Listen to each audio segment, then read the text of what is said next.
ఎందుకమ్మ లోకమా క్రీస్తు అంటే కోపము, ఏమిటమ్మ దేశమా యేసు అంటే ద్వేషము.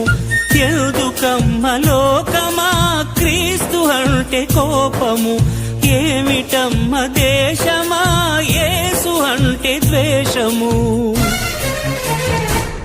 నిన్ను ప్రేమించినందుక ప్రాణమిచ్చినందుక, నీ దరి చేరినందుక దీవించినందుక, నిన్ను ప్రేమించినందుక ప్రాణమిచ్చినందుక, దరి చేరినందుక దీవించినందుక. ఎందుకమ్మ లోకమా క్రీస్తు అంటే కోపము, ఏమిటమ్మ